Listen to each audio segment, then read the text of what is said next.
Today we're watching Gundam Hathaway. What do you think about this movie? I give Gundam Hathaway a 4 out of 10, a low score, but just below average. Mainly because I don't think it had a good, compelling movie story. Um, I tell you. Kind of brutal. So, but to start with the goods, for Gundam Hathaway, I thought there was a lot of cool animation moments. I thought that there was a lot of compelling scenes where, I don't know, terrorists were attacking and Gundams were fighting. But so those scenes felt great. They were a bit isolated in the movie, but each scene was cool. They were fun, engaging fights. Really enjoyed the fights. There was a lot of this like cool feeling of scene where like lasers were coming and hitting the city, and it felt like, oh, there's events happening. Those were cool. And I thought there was great ambiance. Like they nailed the rich transport look of, I don't know, the diplomat plane coming in. Nailed like the airport spaceport lounge feel. It was like right on the money. And the hotel and the cafeteria. So like they nailed these scenes and the feel of the universe. But for the bads, I don't think there was enough lore. I don't know the lore well enough to understand all the names. So I felt kind of lost sometimes, like I don't know the story. Which ties into the fact that I didn't think there was a coherent movie story. Like if there's a bunch of lore that I need to know, that's fine. But if there's like a movie plot inside the lore I don't understand, I can be fun and have fun, be engaged. I didn't think that was quite there. And I also wanted more to happen in space. A lot of it was happening like on Earth in a cafeteria. So it felt not like Gundam in space. It felt like kind of everything in normal life.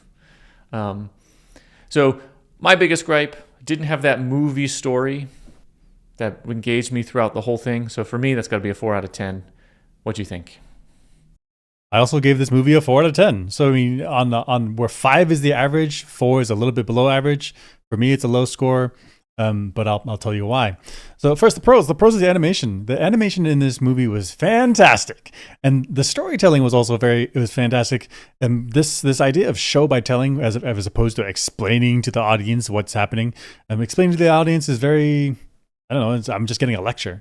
Whereas if you show by telling, or tell by showing, so you show the scene, you position their characters, you show their interactions, as opposed to them like explaining, I'm telling you this thing. I think this is a better type of storytelling because it engages me, the audience. This movie was very good at this. The additional pros were, I like robots. I mean, I like Gundams. I've been a fan of various Gundam series for several decades. And this movie captured a lot of drama and emotion throughout it. I guess there were key highlight moments where I guess you could tell the animation picks up, and there's just some poignant, just pain in the heart. Like I felt for the characters. The cons about this movie is that it requires a bit of commitment, a bit of fandom for you to understand what's happening. So I watched this movie blind. I saw that it was trending, so I wanted to watch it.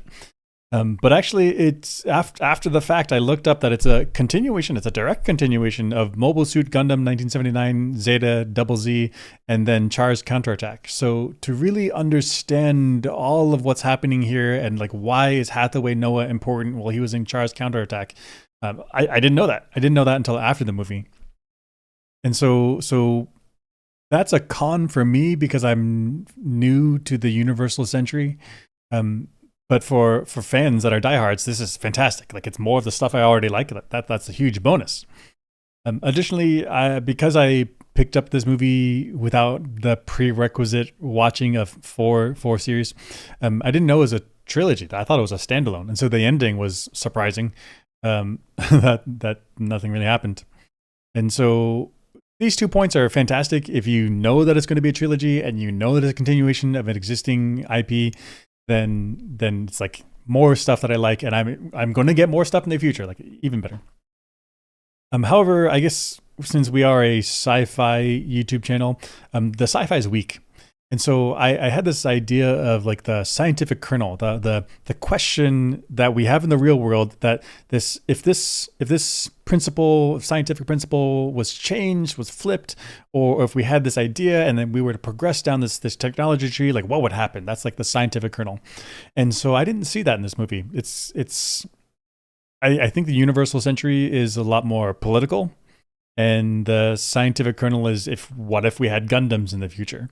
And so in that sense, yeah, there are Gundams, but it's more political drama rather than that's set in the future rather than like a sci-fi proper. I'm not sure if that makes sense, but a sci-fi where they give this a little twist in reality and then see what happens. That didn't really happen in this movie. But overall, this is a great return for the Universal Century, and if you really like this kind of grounded Gundams as opposed to the alternate universes, which I think can be a bit more wild, if you like the Universal Century, it's a good comeback for this. But because of that, I also missed a bit of the emotional weight. Like I didn't understand the background to interpret what happened in the movie with all of the weight that I should have had. But overall, 4 out of 10, which is not terrible, but